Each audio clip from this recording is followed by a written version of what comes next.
Los lunes en Hoy por Hoy Guadiato, Diálogos. Un encuentro con el mundo de la ciencia, de las letras. Diálogos. Francisco Javier de los Ríos te invita cada lunes a las 13:30 a una entrevista al detalle con invitados de renombre provincial, nacional e internacional. Diálogos, con la firma del profesor Francisco Javier de los Ríos. Buenas tardes, 13:29. Hoy empezamos unos segundos antes y vamos a dar comienzo a nuestro programa semanal de diálogos. Hoy con la presencia del doctor Mariano Barbacid. Es un privilegio contar con una de las figuras más eminentes de la ciencia española y mundial. El profesor Mariano Barbacid nació en Madrid, se licenció y doctoró en Ciencias Químicas por la Universidad Complutense, pero fue en Estados Unidos donde su carrera dio un giro histórico. En el National Cancer Institute, en 1982, identificó el primer oncogen humano, el gen RAS, un descubrimiento que transformó por completo la comprensión del cáncer a nivel molecular. Tras dirigir el Departamento de Oncología Experimental de Bristol, regresó a España en 1998 para fundar el Centro Nacional de Investigaciones Oncológicas, el CENIO, que bajo su liderazgo se convirtió en un referente internacional en investigación biomédica. Desde 2011 continúa su labor investigadora al frente del Grupo de Oncología Experimental del CENIO, centrado en el estudio de mutaciones del gen RAS, terapias dirigidas, modelos animales de cáncer y especialmente el adenocarcinoma ductal de páncreas. Su trabajo ha sido reconocido con numerosos galardones, entre ellos el Premio Rey Jaime I, la Medalla Echegaray, el Premio Nacional de Investigación Santiago Ramón y Cajal y su ingreso en la Academia Nacional de Ciencia de Estados Unidos, siendo uno de los pocos españoles en ostentar este honor. Además, ha sido distinguido como doctor honoris causa por varias universidades y es miembro de prestigiosas academias científicas internacionales. Su legado científico y humano es incuestionable y su contribución a la lucha contra el cáncer ha sido profunda y duradera. Sus principales líneas de investigación son el oncogenes y cáncer molecular, las mutaciones en genes RAS, especialmente el KRAS, terapia dirigida contra dianas moleculares, cáncer de páncreas y modelos animales de cáncer. Y creo que lo mejor es darle las buenas tardes al doctor Barbacid y que nos deleite con su sabiduría. Doctor Mariano Barbacid, buenas tardes. Muy buenas tardes, muchas gracias. No, las gracias a usted, por favor. Es un placer enorme tenerle con nosotros porque hace que este programa siga creciendo. Y como no me quiero demorar y quiero que sea usted el que realmente hable, le empiezo a hacer algunas preguntas. Desde su directora y exitosa carrera, ¿de niño hacía experimento en casa? Bueno, hombre, experimentos depende. Yo tenía un juego que se llamaba Cheminova. Entonces, bueno, si eso se puede llamar experimentos, pues sí, pero vamos, otras cosas no, porque no, donde vivía no había ni sitio para hacer experimentos. Pero bueno, evidentemente me refería a ese tipo de experimento, no podía ser sí, de niños, vamos. Sí. Bueno, pero esa es una curiosidad que es innata en algunas personas y usted la tenía desde niño. ¿Y hubo algún momento específico en su juventud que le hizo inclinarse definitivamente por la investigación científica?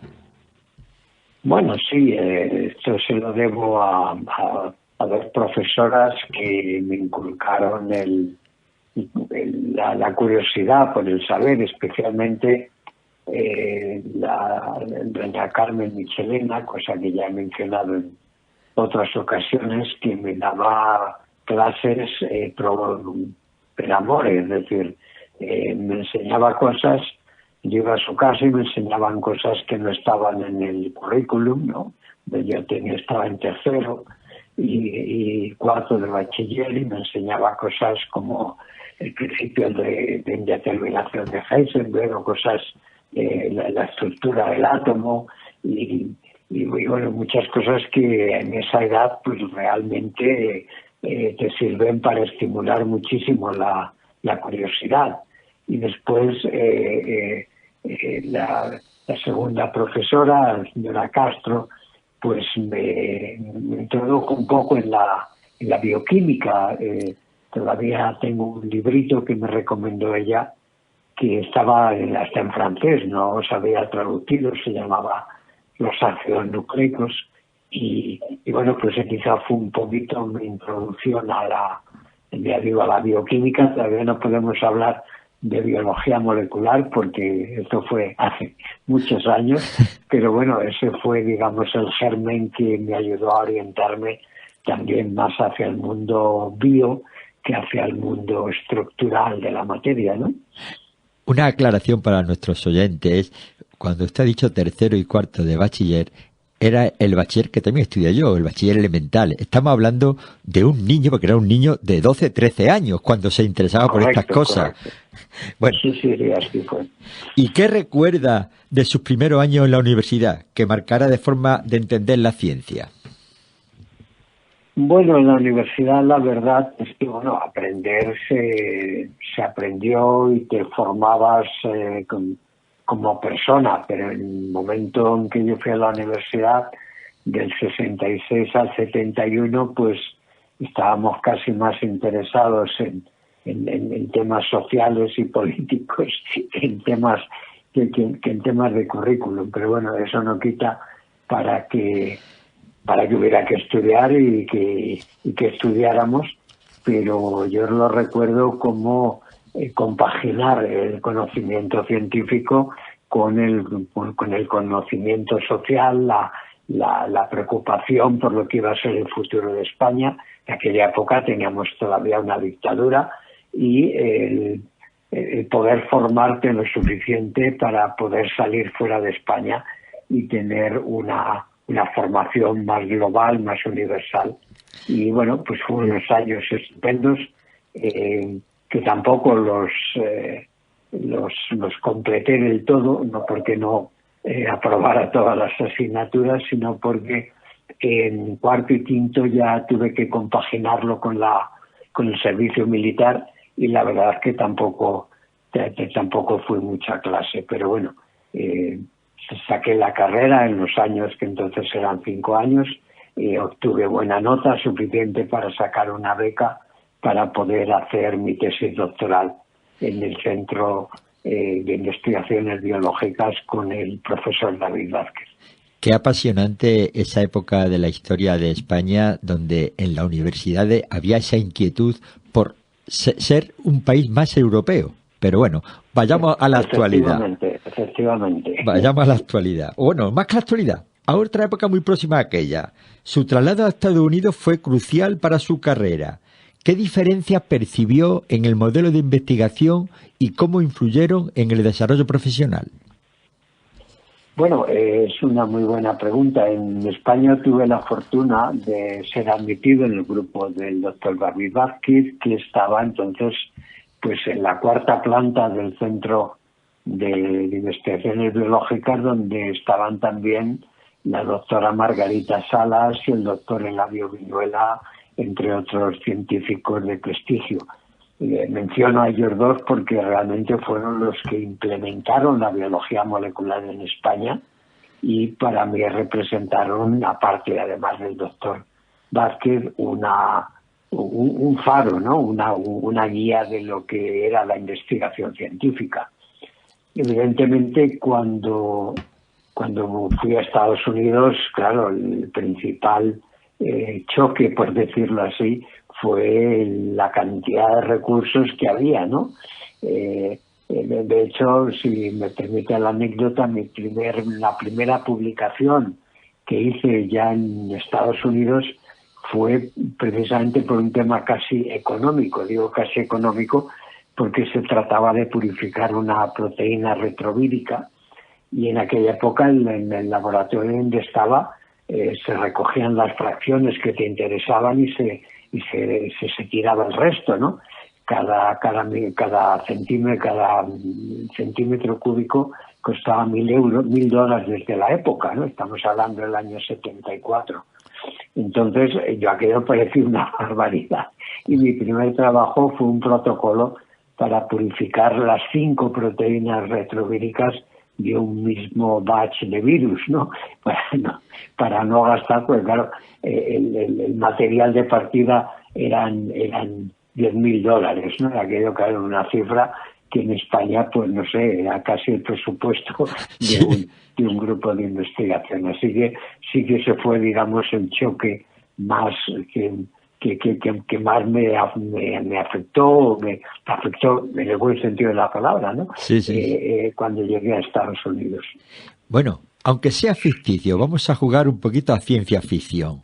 Si pudiese trabajar con un científico o científica, da igual que esté vivo o muerto, ¿con quién le gustaría hacerlo y qué compartiría o qué le preguntaría?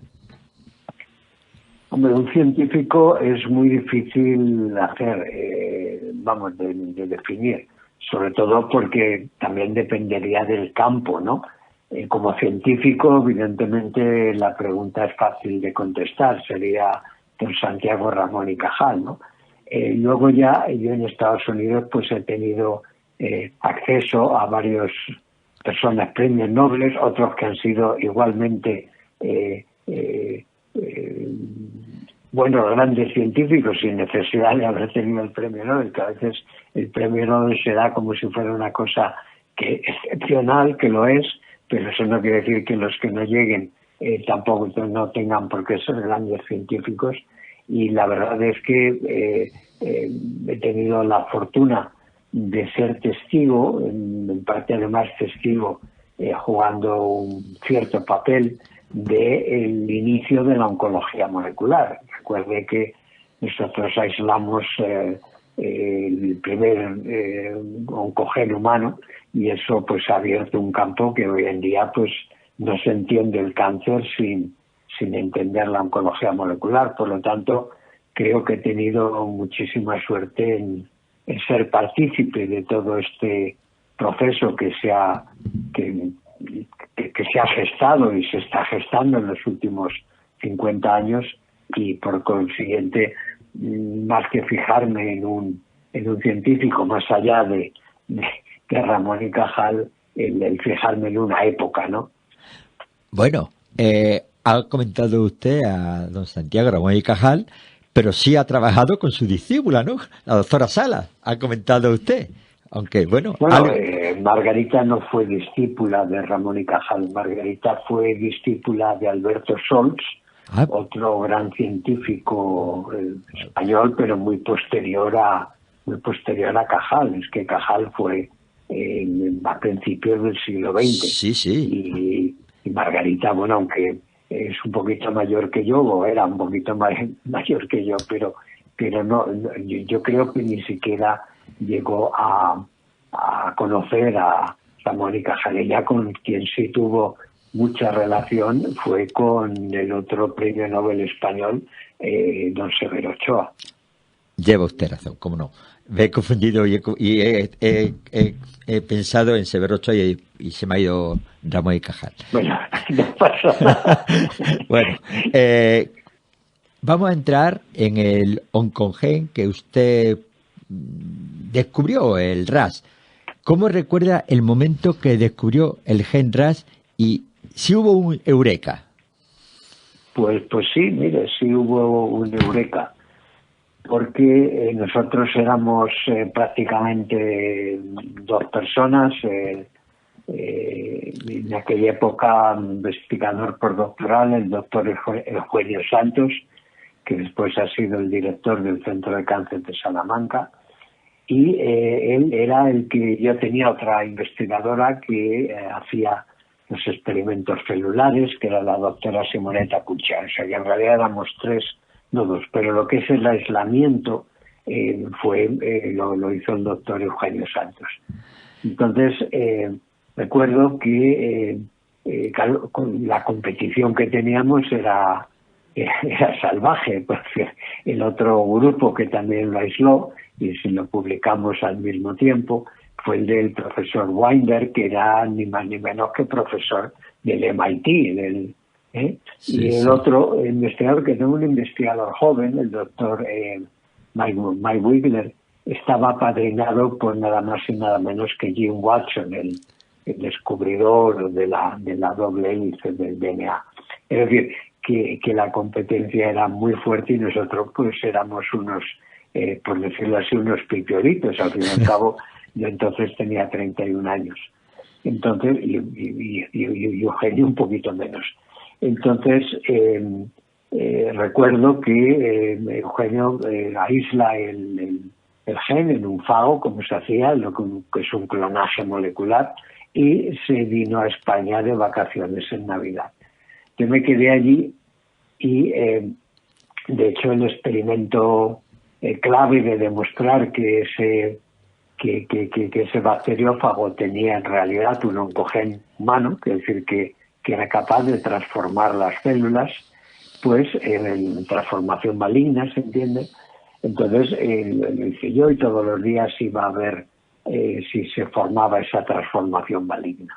Y nada, y no funcionaba, no salía. Entonces yo ya pues había pasado suficiente tiempo y ya pues un poco no, mucho desesperado, pues tiré las placas de cultivo, ¿no? Las células se crecen en las llamadas placas Petri, y pensando que lo que había aislado que no contenía un oncogen, por las razones que fueran en aquel momento. Entonces, al tirar las placas, resultó que lo que pasaba es que aquellas que habían recibido la máxima cantidad de fago, por algún motivo, probablemente porque el DNA no estuviera suficientemente purificado, pues no se habían transformado.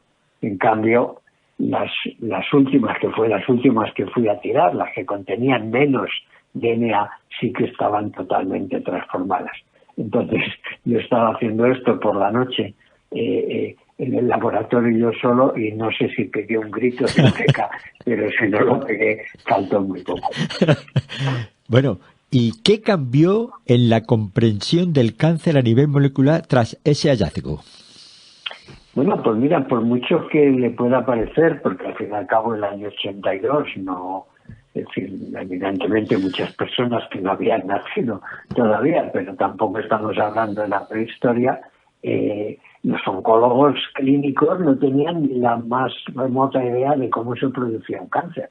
Uh-huh. Entonces se sabía, bueno, que fumar era malo, se sabía que había agentes carcinogénicos, pero ¿qué pasaba dentro de las células? Es decir, ¿a quién atacaban esos agentes carcinogénicos? No se tenía ni idea.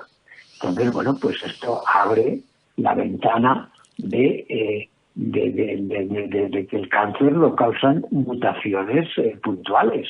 Mutaciones puntuales, evidentemente, en determinados genes y además con la acumulación de distintas mutaciones. Es decir, si un cáncer se causara solo por una mutación, pues no sé, estaríamos todos con cáncer a los 20 años, ¿no? Ahí es la acumulación de muchos. Por ejemplo, tengo esto en cuenta, estudios epidemiológicos el cáncer de pulmón aparece de media a los 30 años que se empieza a fumar, ¿no? Uh-huh. Y esto no fue un evento único, porque desgraciadamente las mujeres imitaron a los hombres y ellas empezaron a fumar después de la Segunda Guerra Mundial y sucedió lo mismo. El cáncer de pulmón en mujeres no ha sido un problema grave hasta 30 años después, ya los años 70, en los que la mujer ya fumaba abiertamente, ¿no? Entonces, quiero decir que el cáncer es la acumulación de mutaciones y que no es un evento que ocurre rápidamente, afortunadamente.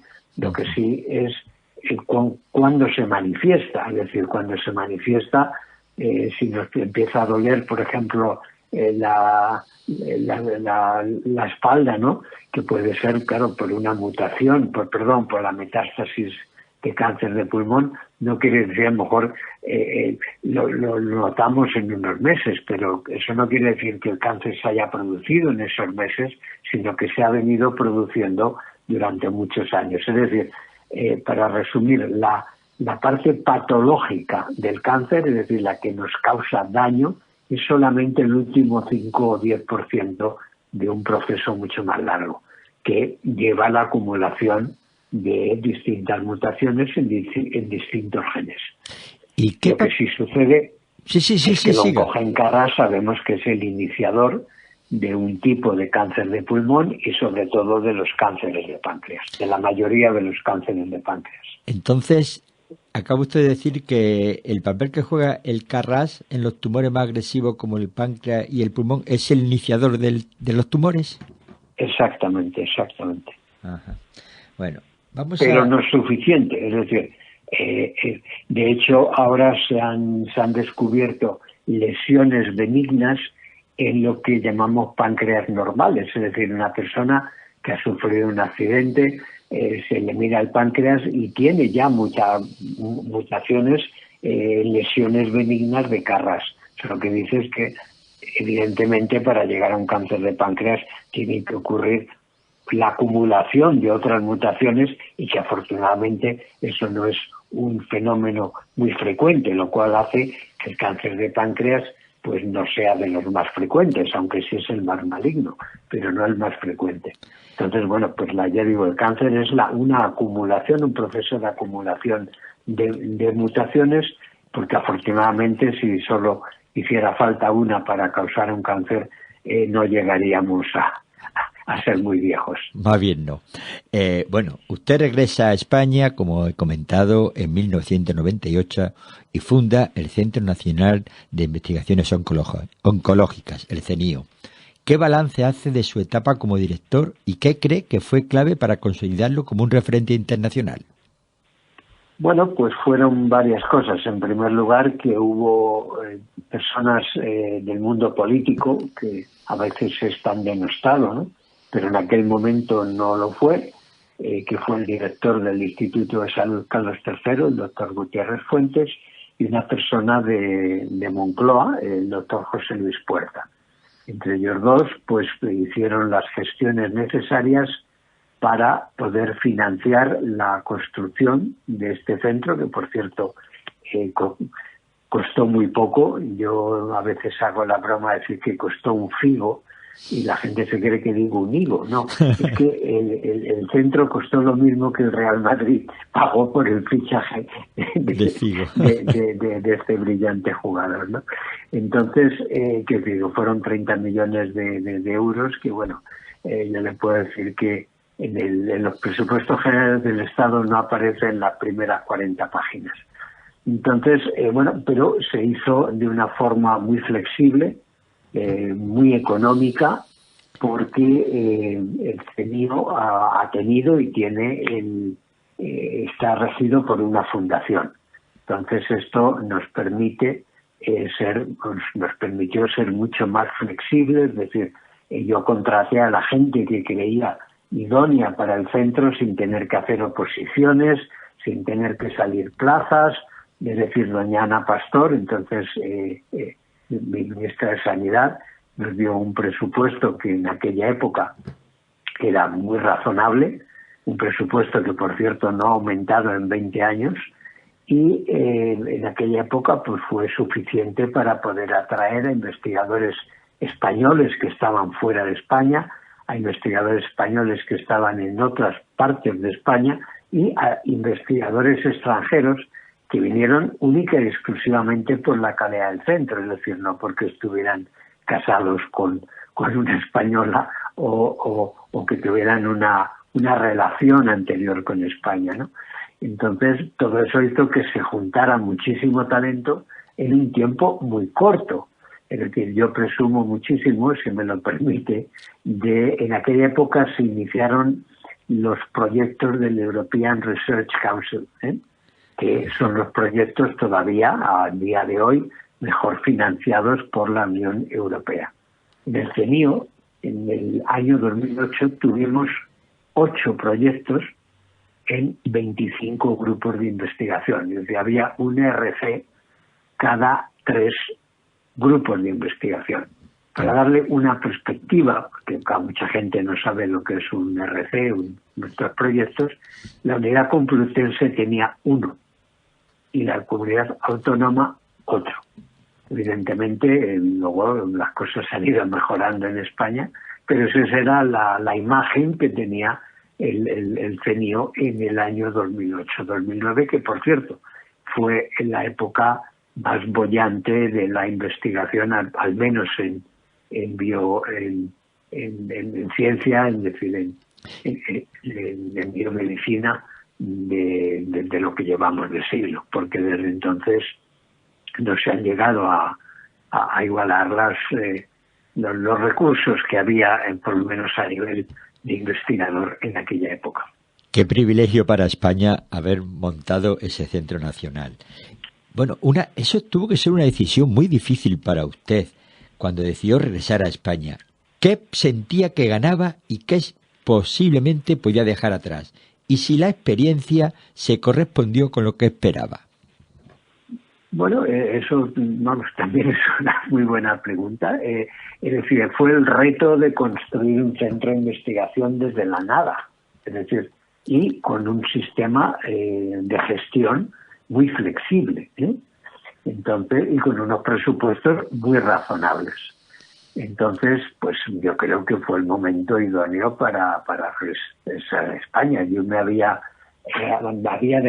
salido de Bristol Myers, de la empresa, porque había llegado un nuevo jefe de investigación que no estaba por la labor de la investigación básica o translacional. Él quería ya comprar pequeñas compañías que tuvieran ya productos o algo muy próximo a salir al mercado, es decir, algo que, por cierto, lo siguen haciendo ahora las grandes farmacéuticas, y aquello no iba conmigo. Entonces, bueno, pues decidí salir de allí y me ofreció un puesto muy interesante el doctor John Mendelsohn, que fue presidente del MD Anderson, ¿no?